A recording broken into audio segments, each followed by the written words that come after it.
selesai. Tetapi ya tetap ngaji.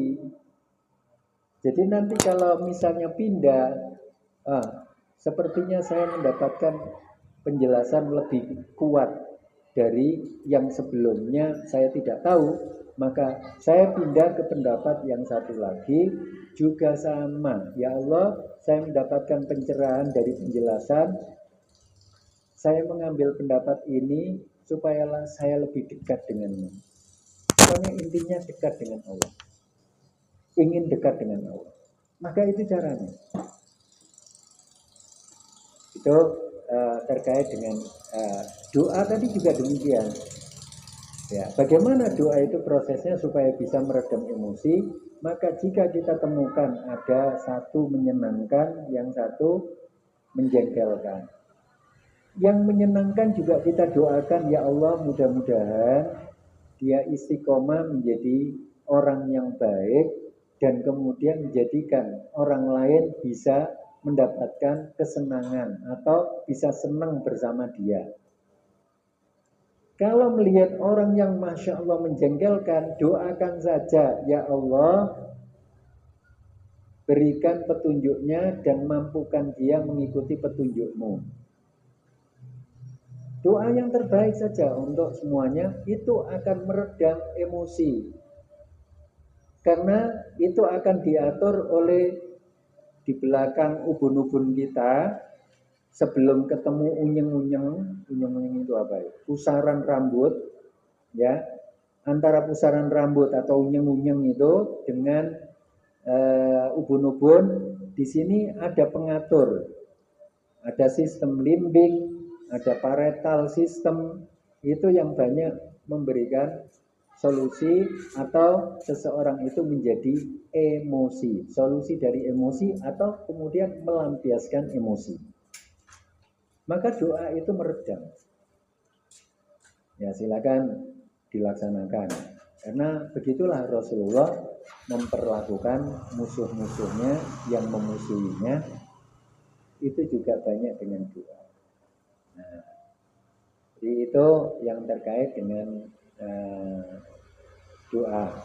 Nah, di yang kemarin ada pertanyaan, ini juga bacaan Fatihah itu atau bacaan Quran yang kemudian jadi dihadiahkan, ini juga pembahasannya panjang. Ini di Al-Fiqhul Islami wa Adillatuhu.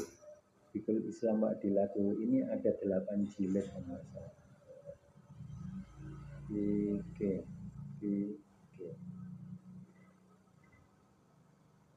Oh iya, ada 8 jilid. Satu jilidnya ini sekitar 1000-an halaman. 840 jilid 1. Nah, yang saya buka ini jilid 2. Berapa halaman? 944. Ya, jadi di sini ada, ya, saya punya buku fisiknya juga. Tapi kalau ngoyong-ngoyong buku fisik itu rada repot. Ya sudah, dimasukkan di teman saya yang tipis-tipis ini aja. Kayak yang punya juga tipis saja ini bukunya. Nah, al-qira'atu 'alal mayyiti wa ihdawi wa ihda us-sawabi, ya, lahu. Bacaan atas mayit dan menghadiahkan pahalanya kepadanya. Itulah. Gunaka masailul fuqaha. Oh, itu banyak sekali permasalahannya. Ya. Artinya di sini panjang ulasannya dan ragam. Kita awali dulu dengan prinsipnya, ya. Ajma'ul ulama ala intifa'il mayyit bid-du'a wal istighfar.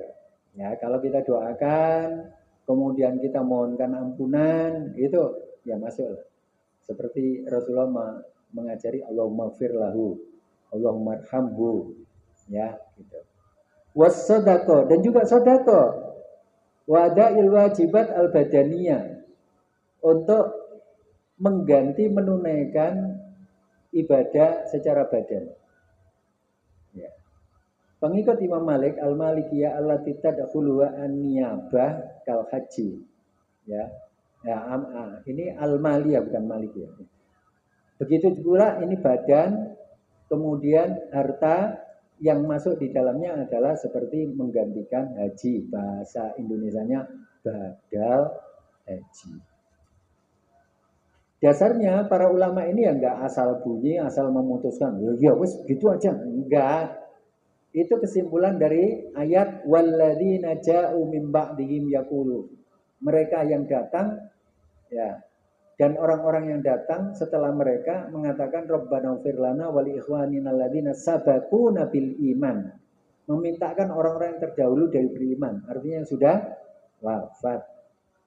Begitu pula dalam firman Allah wastaghfir lidzambika walil mu'minina wal mu'minat, dan mintakanlah ampunan bagi dosamu dan dosa orang-orang mukmin laki-laki dan dosa orang mukmin perempuan. Ayat. Sekarang dasar hadis yang diambil oleh beliau-beliau para ulama. Wada'an Nabi sallallahu alaihi wasallam, dan Rasulullah dan Nabi sallallahu alaihi wasallam itu berdoa li Abi Salamah. Abu Salamah itu istrinya Ummu Salamah, itu menjadi istri Nabi setelah Abu Salamah meninggal.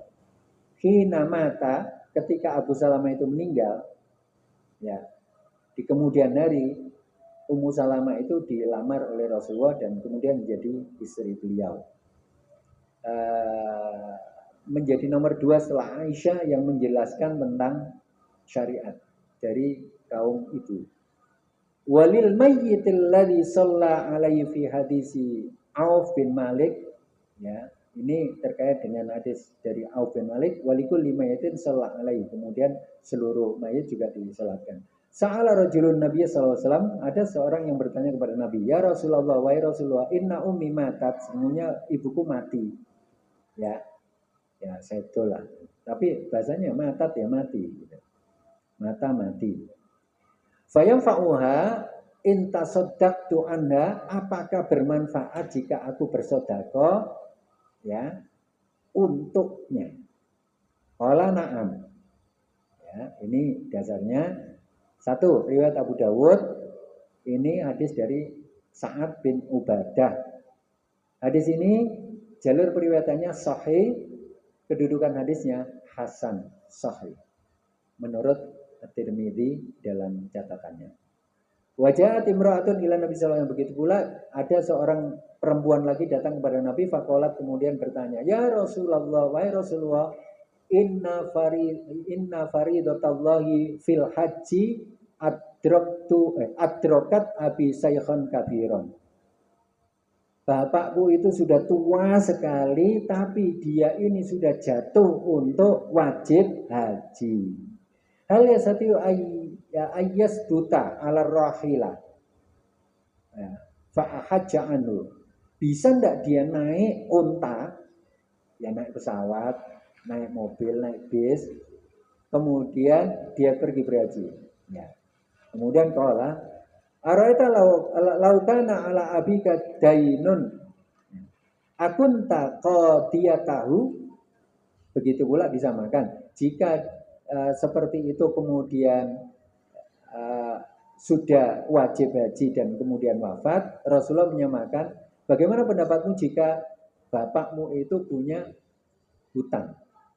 Apakah engkau harus membayarnya setelah ketiadaannya? Maka tolak, berkatalah si perempuan itu tadi, naam, iya. Ya. Fadainullahi ahaqqu ayyuqda. Maka hutang kepada Allah itu lebih berhak untuk dibayar duluan. Ini hadis riwayat Imam Ahmad, An-Nasa'i, dari Abdullah ibnu Zubair. Di kitab Nailul Autor itu disebutkan hadis ini sah jalur periwayatannya. Nah, ini dasar-dasarnya. Nah, karena itulah kemudian ya panjang sekali ini, saya lanjutkan, saya potong. Baru ikhtalafal ulama, para ulama berselisih fi wusuli thawabil ibadat, untuk bisa sampainya pahala ibadah al-badaniyah al-mahdha, yang dilakukan oleh badan tetapi bersifat ibadah mahdha, kas sholat, seperti sholat, wa tilawatil Quran, seperti baca Al-Quran, ila ghairi fa'iliha, nanti bisa sampai kepada yang tidak melakukannya, maksudnya dihadiahkan kepada yang sudah mati. Ala ro'ya ini ada dua pendapat. Ro'al Hanafiyah, pengikut Imam Abu Hanifah, wal Hanabila, dan pengikut Imam Ahmad bin Hambal, ya, wa mutaakhir Syafi'iyah, dan pengikutnya Imam Syafi'i yang mutaakhir, yang terakhir-terakhir, wal Malikiyah, dan pengikutnya Imam Malik, bahwa biwusulil qiraati lil mayyit, jadi bacaan kepada mayit itu sampai ini seluruhnya. Syafi'i tapi mutaakhirin. Syafi'i di awal-awal seperti Imam Nawawi enggak, mengatakan enggak karena mengikuti gurunya. Tapi murid-muridnya yang lain mutaakhirin yang sekarang-sekarang ini au ja'alahu akibat, ya, seperti itu halnya yang terjadi pada doa. Walau ghaiban, meskipun dia adalah ghaib. Li'anna mahallal qira'a, karena kedudukan bacaan Al-Qur'an itu, ya, tanzilu fihi rahmah wal barakah, bisa menurunkan rahmat dan berkat. Ya. Begitu pula terkait dengan wa du'a'u, ya, aqaba arja minal qabul. Ya. Jadi akibah pengaruhnya itu lebih jelas untuk diterimanya. Kemudian berselisih dan berselisih, ini panjang pembahasannya. Tapi intinya begitu. Jadi kalau kita ingin membacakan Fatihah, membacakan Yasin, ya silakan saja, itu yang kita yakini, karena kita belum membahas tentang terkait dengan bagaimana hadis itu. Maka saya katakan pada beberapa pertemuan yang lalu, bahwa kita itu tidak bisa langsung kembali Quran dan hadis. Karena proses istimbatnya, proses kesimpulannya itu sudah didahului oleh mereka-mereka yang sudah punya ilmu. Salah satunya adalah a'immatul madzhab, para imam-imam yang tempat rujukan orang sana. Nah, ini saya buka gini. Saya kira begitu. Saya tidak bacakan ini, panjang sekali. Beberapa halaman itu tadi, ya, terkait dengan perselisihan ini, karena cukup panjang, jadi saya mukadimah dari awal gitu. Saya kira begitu dulu. Barangkali ada yang tersisa dari pertanyaan yang belum sempat ditanyakan. Nanti kita akan masuk di bab berikutnya. Jin Pak. Oh ada, monggo. Assalamualaikum warahmatullahi wabarakatuh. Okay. Ini kaitannya dengan doa. Okay. Apakah dalam berdoa itu harus menghadap kiblat? Karena ada yang menyatakan kita berdoa harus menghadap kiblat. Bagaimana kalau di kantor-kantor, di di suatu acara mengadakan doa bersama, apakah harus menghadap kiblat? Demikian, terima kasih. Baik. Berdoa itu intinya yang penting adalah apa yang ada pada hati kita, kemudian muncul sebuah keinginan pada diri kita yang ditujukan untuk dimintakan hanya kepada Allah. Intinya itu. Sudah, titik. Jadi yang lain-lain itu hanya tambahan-tambahan aja. Muzayyanat. Bukan hajian. Karena dalam Islam itu ada darurat, ada hajiyat, nanti ada muzayyanat, ya. Gitu. Ada muhassinat. Jadi kalau menghadap kiblat dalam Al-Azkar punya An-Nawawi itu namanya mimbabil mustahab. Ya. Namanya begini. Bagi Imam Nawawi, aku suka. Dan itu sangat disukai. Kalau tidak membatalkan dan juga tidak menyalahi. Gitu. Contoh yang lain yang semisal adalah misalnya bacaan imam. Bacaan imam itu harus mengikuti struktur pada urutan yang ada pada Quran. Nah, ini urutan pada Quran. Misalnya kita ambil untuk urutan Al-Quran yang biasa kita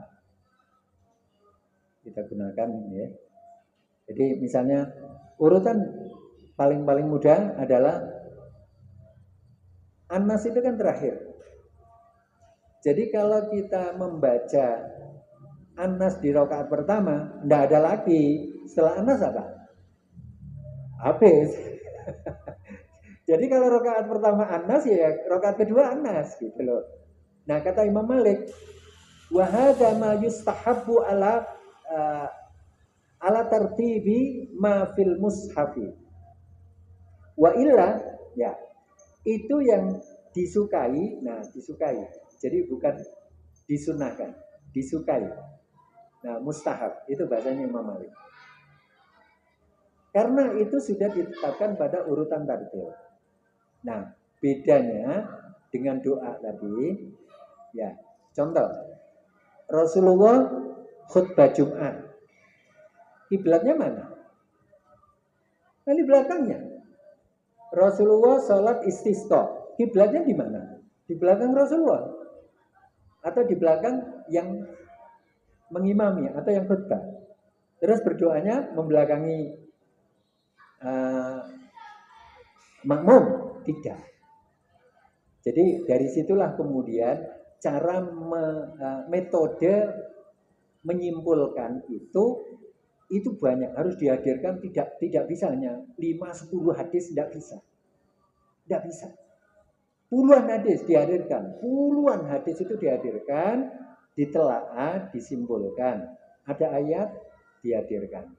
Nah, dari situlah kemudian tadi itu hanya mimbabi istihbab kata Imam. Hanya ya sesuatu yang saya suka. Nah, kalaupun tidak bisa ya tidak membatalkan. Gitu. Itu tentang doa. Tetapi beda yang dengan imam tadi itu, imam itu karena ini sudah diurutkan, meskipun turunnya tidak seperti ini. Ya, turunnya ada kan urutannya kan beda-beda. Beda dengan klasifikasi turun dalam konversi. Ya. Nah ini kan urutan turunnya. Kalau ini urutan turunnya, Al-Fatihah nomor 5. Kalau urutan di mushaf nomor 1. Ya. Kalau di urutan turunnya Al-Baqarah itu nomor 89. Tapi di mushaf nomor 2. Ali Imran itu nomor 3. Turunnya urutannya ke 89, ini 87 Al-Baqarah. Begitu selanjutnya. Al-Ma'idah itu turunnya di urutan ke 112. Tetapi di mushaf urutannya 5. Nah, yang dipakai oleh Imam Malik katanya, ya mengikuti urutan mushaf, karena mushaf itu sekarang sudah ada di tangan kita. Nah, itu contoh mustahab tadi itu, jadi seperti itu. Maka disukai seperti itu. Oke, saya kira begitu. Ya, sama-sama. Ada yang lain? Ya, Pak Ustaz. Oh, oke, monggo. Assalamualaikum, Pak Ustaz. Waalaikumsalam.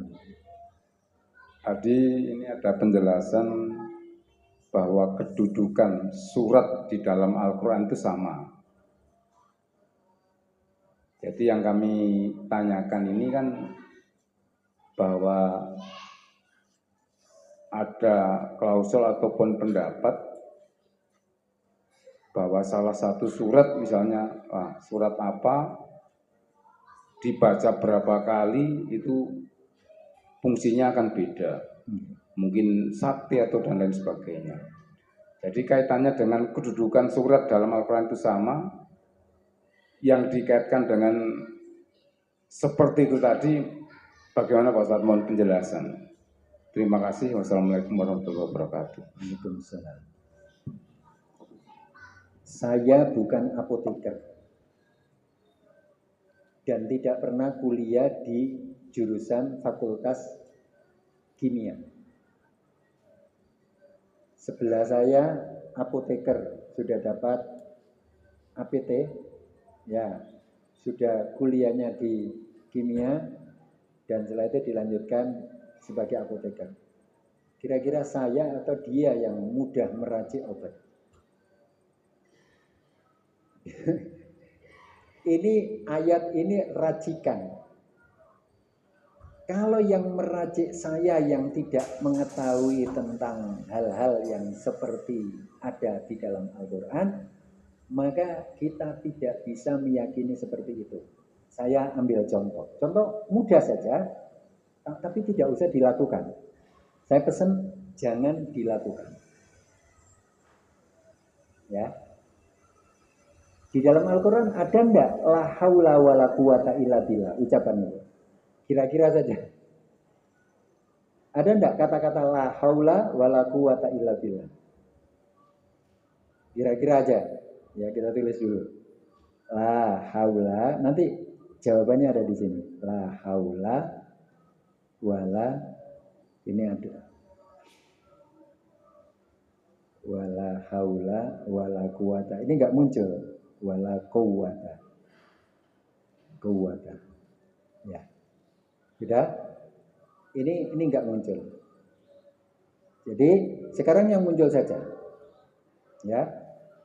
Jadi yang muncul itu kita munculkan kata-kata misalnya al-azim. Ya, saya tulis al-azim. Ada enggak kata-kata al-azim? Oh, banyak, ada 36 kali. Nah, saya ambil satu kata aja. Al-azim itu kalau kita baca sampai 10.000 kata, 10.000 kali dengan satu kata itu, apapun di depan kita, itu kalau kita tekan penyet. Tidak peduli besi, tidak peduli kayu.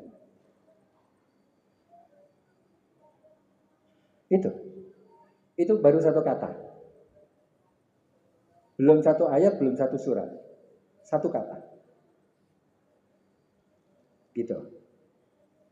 Jadi, apa yang sebenarnya kita yakini itu belum tentu ada pada komposisi yang kita baca di Al-Azim ini contoh. Contoh yang lain, sekarang langsung aja surat.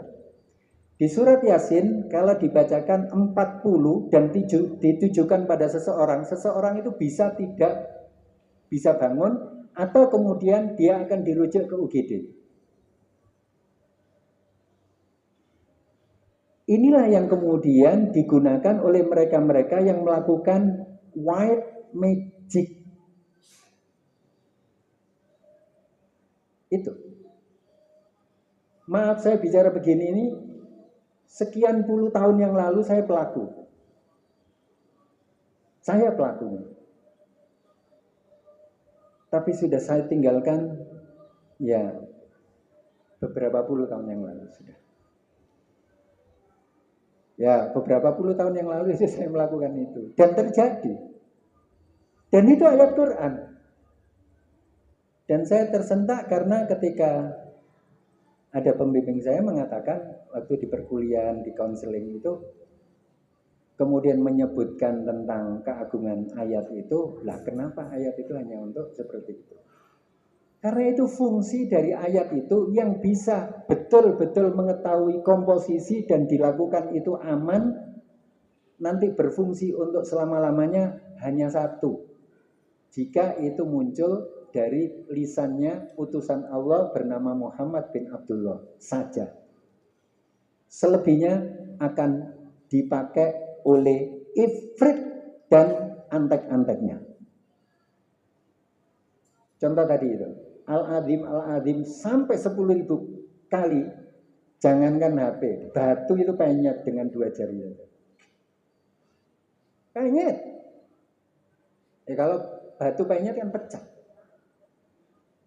Nah apalagi botol, tar ke 10.000. Jadi contoh, apakah komposisi Al-Azim itu seperti itu? Tidak ada. Saya cari sampai kemudian Di tafsir-tafsir tidak pernah ada. Loh kok bisa?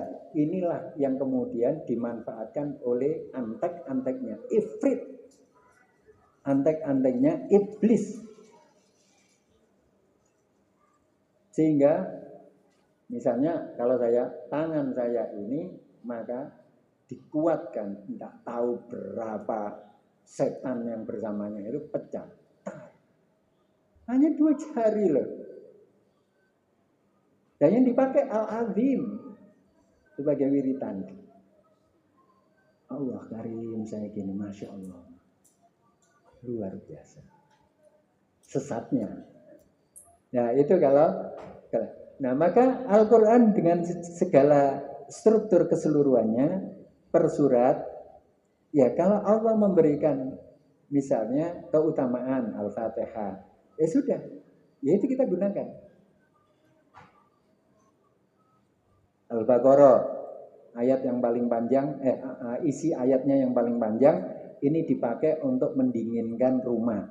Ya memang kalau dibaca surat Al-Baqarah dalam rumah sudah ada rasa dingin. Yang dimaksudkan dingin itu karena setan-setan utusan iblis dan utusan ifrit itu tidak bisa masuk karena penjaganya malaikat dan para jin yang baik. Makanya dia terasa sejuk. Bukan dingin ya, sejuk. Dan itu memang recommended. Yaitu Rasulullah yang memberi kelebihan. Apakah Al-Baqarah itu lebih utama dari Al-Ikhlas? Tidak ada. Begitu Allah berikan tentang komposisi itu bisa dilakukan ini, bukan berarti dia lebih baik dari yang lain. Tidak ada. Jadi fungsi itu terjadi juga sama. Seorang jengkel banget kepada yang lainnya. Misalnya pencuri, pencopet sudah ketahuan tapi nggak ketangkap. Nah, bagaimana dia ketangkap tapi posisi jatuh misalnya sakit. Itu pakai Yasin. Baca saja awal dari akhir itu sampai 40 kali. Lalu ke 40 kali seluruh dari apa yang kita bayangkan pada seseorang itu akan terjadi pada seseorang semuanya atas izin Allah. Tetapi jalurnya itu adalah jalur ifrit, jalurnya iblis, jalurnya. Nah kita ikuti jalur Allah apa jalur setan gitu aja. Itu aja. Kalau mengagungkan satu surat dan diyakini itu. Bahkan terangkat. Duduk, ya. Duduk. Itu yang dipakai, Masya Allah. Ya. Yang dipakai itu kalimat-kalimat thayyibah. Salah satu la haula wala quwata illa billah dalam 100.000 kali terangkat. Yang angkat duduk silo itu terangkat. Yang angkat sendiri, oh enggak, ada yang angkat. Karena kita yakini kekuatan itu muncul dari itu dan tidak untuk mengagungkan Allah. Makanya kemudian yang angkat itu antek-anteknya iblis sama antek-anteknya ifrit. Ya, kok tahu? Ya karena itu penyelewengan sudah diingatkan dari awal sejak zaman Nabi Adam. Akan kami selewengkan, akan kami, nah begitu. Jadi itu tentang surat-surat di dalam Al-Quran. Jadi kalau Allah melebihkan Al-Ikhlas misalnya, bukan berarti Al-Ikhlas itu lebih utama daripada Al-Baqarah. Tidak. Tapi ya kelebihan itulah silakan digunakan. Karena yang merekomendasi jelas adalah yang punya apotek dan yang mengajari apoteker. Allah. Jadi kalau itu recommended silakan digunakan. Tetapi jangan salah menggunakan karena bisa diselewengkan sama yaitu tadi kru-krunya iblis sama kru-krunya ifrit itu. Ya, kan sudah diceritakan di zaman Nabi Sulaiman itu. Nah, siapa di antara kalian dikumpulkan bangsa jin, manusia, burung, kemudian hewan dikumpulkan semuanya. Siapa di antara kalian, kata Nabi Sulaiman, yang bisa memindahkan singgasananya Ratu Balqis secepat-cepatnya. Hewan bingung.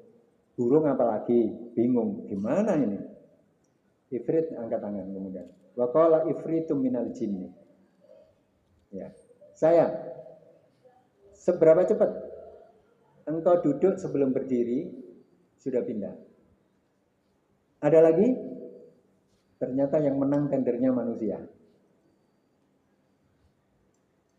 Jadi ada seseorang yang punya ilmu yang dianugerahkan oleh Allah, langsung angkat tangan.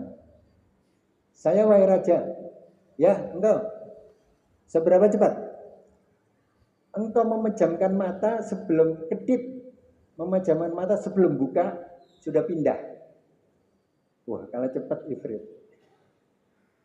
Karena itu manusia lebih unggul daripada jin, asli. Itu pertemuan antara ifrit dan manusia. Akhirnya tendernya ifrit kalah. Yang menang adalah tendernya manusia yang punya ilmu. Maka dipindahkan dalam sekejap mata. Teng, gitu. Yang kemudian sekarang dipakai oleh jin dan jun. Ting, pindah. Itu terjadi di zaman Nabi Sulaiman. Nah, karena itu ifrit akhirnya ya jengkel juga. Nah, jengkelnya makanya dikasih rumus sama iblis. Ya sudah, kalau gitu selewengkan aja. Maka banyak penyelewengan meskipun itu menggunakan ayat Quran. Loh, ayat Quran kan panas. Ya, kalau diselewengkan ya enggak panas. Karena ifrit tahu posisinya dari iblis bahwa penyelewengan itu akan membuat disfungsi ayat. Jadi begitu. Ini yang bisa saya sampaikan dari apa yang ada pada beberapa pelaku-pelaku white magic yang menggunakan ayat dan surat Al-Quran. Luar biasa lagi, luar biasa sesatnya. Bukan saya kagum dengan kemampuan yang enggak, luar biasa sesatnya gitu. Saya kira demikian. Allah alam bisawab. Monggo. Oh, Pak Nar. Assalamualaikum warahmatullahi wabarakatuh. Pak Ustadz. Ya, sedikit menambah masalah yang ditanyakan. Kalau banyak baca buku aliran tasawuf yang banyak memakai ayat-ayat sampai berapa ribu kali gitu. Kalau dikatakan gitu berarti aliran tasawuf itu termasuk aliran sesat atau apa? Saya tidak bisa mengatakan semua tasawuf itu sesat. Jadi ada sejarahnya. Gini sejarahnya. Katakan A, B, C, D, E, A, B, C, D, E. 5 aja ya. A, B, C, D, E. Bapaknya A. Ngajarkan tasawuf. Dari kata-kata sufi. Suf itu artinya sufa. Ya, sudah terserah. Ada yang mengatakan itu dari sufa. Sufa itu orang-orang yang berkumpul di belakang Masjid Nabawi, paling belakang, bukan di belakang. Paling belakang Masjid Nabawi yang itu ada atapnya sedikit. Mereka berkumpul karena tidak punya rumah, salah satunya Abu Hurairah. Itu Ahlus Sufa. Dan Ahlus Sufa itu mengajarkan tentang kelembutan berpikir, kelembutan tindak tanduk, itu adalah akhlak. Kemudian akhlak itu diajarkan oleh guru A. Guru A ini punya anak B, punya cucu C, punya cicit D, punya anaknya cicit E. Inilah awal banyaknya terjadi penyimpangan ajaran tasawuf, dan itu ada buku yang menulis tentang konsep itu. Sehingga saya katakan tidak bisa saya menyebutnya semuanya. Nanti Abu Hurairah ikut repot ya. Karena beliau sangat lembut sekali. Maka kelembutan itulah yang kemudian disebut di beberapa ahli tasawuf yang termasuk konteks guru. Ya, biasanya anaknya tidak punya sense ke, misalnya saya ahli, anak saya tidak punya sense ke arah kepekaan itu. Tapi karena ini anak saya dan saya guru, otomatis murid-murid saya membesarkan anak saya. Akhirnya anak saya yang ngajari apa yang saya ajarkan. Nah ini yang nggak pas, dia nggak paham kok ngajari apa yang saya ajarkan. Itulah konsep penyelewengan banyak terjadi di urutan-urutan berikutnya. Itu banyak contohnya. Dan itu bukan di Indonesia. Indonesia kan baru kemarin aja. Ini terjadi di negeri-negeri yang sudah lama sekali. Yang sudah makmur di tahun 200, 300, 400, 500, 600 Hijriah. Sudah makmur. Indonesia waktu itu ya belum ada apa-apa. Itu sudah makmur. Penyelewengan itu juga terjadi dalam konsep-konsep yang semisal itu. Jadi saya tidak bisa menyebutkan semua, enggak. Jadi dari mana? Karena yang kita pelajari konsep akhlak, akhlak itu dari khuluk itu dari kholako, kholak itu penciptanya kholik, yang diciptakan itu makhluk. Sementara khuluk itu adalah perilaku, maka perilaku itulah yang kemudian jadikan sebagai konsep orang-orang sufi dari sufa, perilakunya. Lalu diilmukan atau digolongkan menjadi tasawuf. Gitu. Ya, kembali lagi, kalau disuruh menyatu semuanya harus sepakat, tidak bisa, karena ini sudah mulai perbedaan pendapat. Jadi kalau sudah berbeda pendapat, monggo diterima, monggo dibuang, monggo, karena ini bukan menjadi prinsip utama atau yang disebut dengan inti dari ajaran Islam. Tetapi kalau kaitannya di isinya, itu masuk inti, akhlak. Tasawuf itu, akhlak. Kelembutan dalam berperilaku. Itu. Allah alam bisawab. Itu dari konteks sejarah saya sampaikan demikian karena teks-teksnya masih ada dan bisa dibaca. Itu masih ada. Teks-teks terkait dengan itu termasuk di dalam Al-Adyan wal Firaq al-Madzahib wal Madzahib al-Mu'asirah. Ada bahasan tentang agama-agama dan kelompok-kelompok agama sampai kepada era modern ini. Itu disebutkan beberapa kelompok itu dari sejarahnya, siapa pendirinya. Contoh, Jamaah Tabligh itu didirikan di mana? Siapa awalnya? Contohnya lagi, Hizbut Tahrir itu didirikan di mana?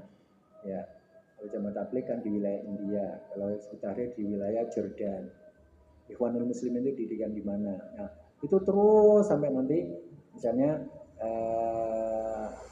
aliran tasawuf ini itu dimulai di mana? Itu di kitab itu ada sekitar 800-an halaman kalau nggak salah. Itu salah satunya di antara sekian banyak.